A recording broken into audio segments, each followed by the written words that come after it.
आप सभी का स्वागत है आपका अपना YouTube channel RS study point में। और आज के इस वीडियो क्लास के माध्यम से हम जानेंगे बिहार बोर्ड कक्षा 10वीं के सिलेबस के बारे में।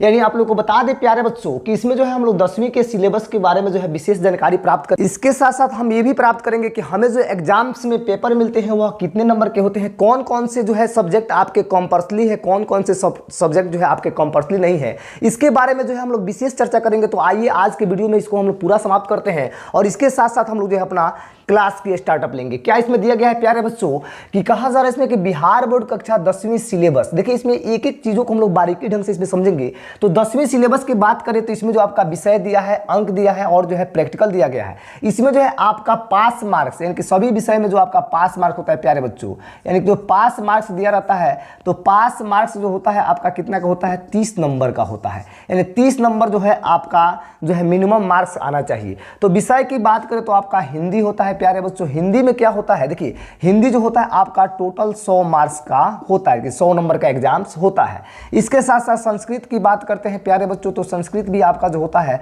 100 नंबर का होता है। फिर सामाजिक विज्ञान की बात करें तो ये आपका जो है 80 नंबर का ऐसे जो आपका लिखित एग्जाम होता है और जो है आपका 20 नंबर प्रैक्टिकल में मिलता है। फिर विज्ञान में भी वही हाल होता है, आपके जो है 80 नंबर जो होते हैं लिखित एग्जाम के होते हैं और जो है 20 नंबर आपके प्रैक्टिकल से प्राप्त होते हैं। फिर हमारा क्या होता है, इसमें गणित होता है। तो गणित के लिए बता दें कि गणित भी जो होता है आपका 100 मार्क्स का होता है। तो आप सभी देखिए ये सभी जो था हमारा कंपल्सरी सब्जेक्ट था, यानी कि नॉन कंपल्सरी सब्जेक्ट की यानी कि अनिवार्य सब्जेक्ट कौन नहीं है, तो आपका इंग्लिश नहीं है। देखिए मैट्रिक क्लास यानी कि 10वीं क्लास में जो है प्यारे बच्चों यह अनिवार्य नहीं होता है, लेकिन वहीं 10वीं के बाद जाइएगा तो यह अनिवार्य विषय हो जाता है। इसको पढ़ना जरूरी होता है लेकिन 10वां में जो है इसका नंबर नहीं जुट पाता है आपके मार्क्स में, अतः जो है इसको पढ़ना भी विशेष जरूरी है क्योंकि आने वाले जितने भी एग्जाम्स होते हैं सब इंग्लिश मीडियम में ही होते हैं। तो इतना तक तो समझ में आ गया। फिर जो है इसके साथ साथ इसमें क्या होता है, अभी जो है बता दें कि ये जो आपका नंबर होता है यानी कि 1 2 3 4 5 यानी कि ये जो आपका टोटल सब्जेक्ट होता है वह 500 का होता है। यानी 500 में प्यारे बच्चों क्या होता है, इसमें लिखा हुआ है आपका कि 500 में जो है क्या होता है, यानी कि फर्स्ट डिवीजन के लिए क्या चाहिए आपको, यानी कि कम से कम 300 नंबर, यानी कि 300 नंबर लाइएगा तो आपका 60% मार्क्स होगा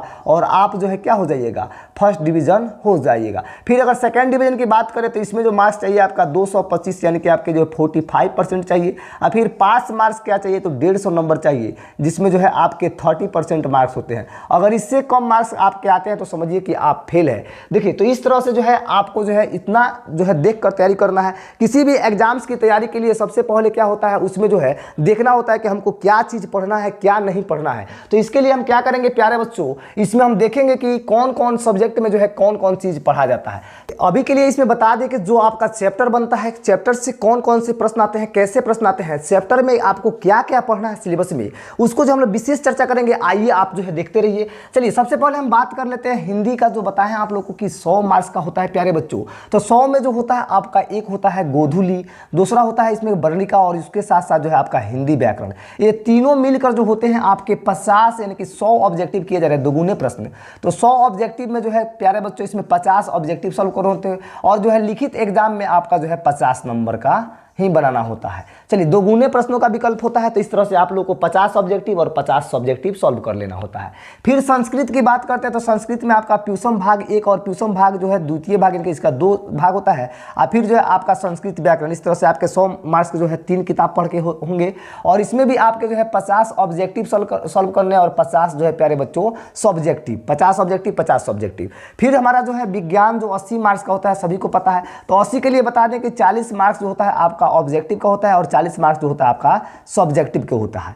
तो इसमें जो है आपके 3 किताब पढ़ने होते हैं। एक होता है आपका भौतिक शास्त्र, दूसरा होता है रसायन शास्त्र और तीसरा होता है आपका यानी कि जीव विज्ञान। ये तीनों के तीनों किताब को आप लोग को जो है विशेष अध्ययन करना होता है, तब जाकर आपका जो है अच्छा अंक आता है।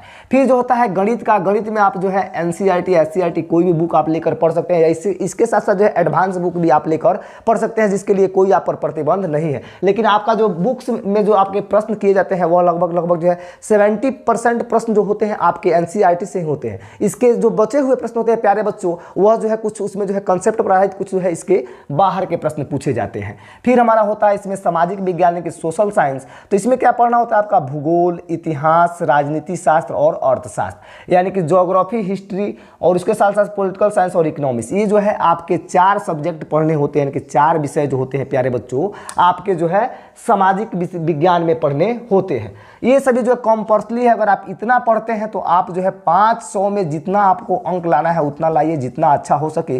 300 से ज़्यादा जितना आप नंबर लाइएगा उतना ही बढ़िया होगा। चलिए, इसके साथ साथ जो है जो कंपल्सरी नहीं है मैट्रिक क्लास के लिए, यानी कि 10th क्लास के लिए प्यारे बच्चों कंपल्सरी नहीं है, तो कंपल्सरी सब्जेक्ट में जो है आपका इंग्लिश नहीं है। तो इंग्लिश में क्या होता है, इंग्लिश का भी 2 भाग होता है, एक भाग जो प्रथम और द्वितीय है, और फिर इसमें जो है आपके ग्रामर भी पढ़ना विशेष जरूरी होता है। तो इस तरह से जो हमारा सिलेबस था जो आप लोग के लिए बहुत ही इंपॉर्टेंट कारगर था। कुछ भी पढ़ने से पहले सबसे पहले जो है उसके बारे में जानना जरूरी होता है कि हमको क्या चीज पढ़ना है, तब जाकर एग्जाम देंगे। अगर देखिए पढ़ना तो सब किसी के बस की बात है, सब कोई पढ़ सकता है, लेकिन हमें क्या पढ़ना है, मेन टॉपिक उसका क्या है, अगर इस चीजों को जो हम लोग बारीकी से अध्ययन करते हैं तो हमें जो है एग्जाम्स में ज्यादा मेहनत किए बिना भी अच्छा अंक उत्तीर्ण हो जाएंगे हम लोग अच्छे अंक से।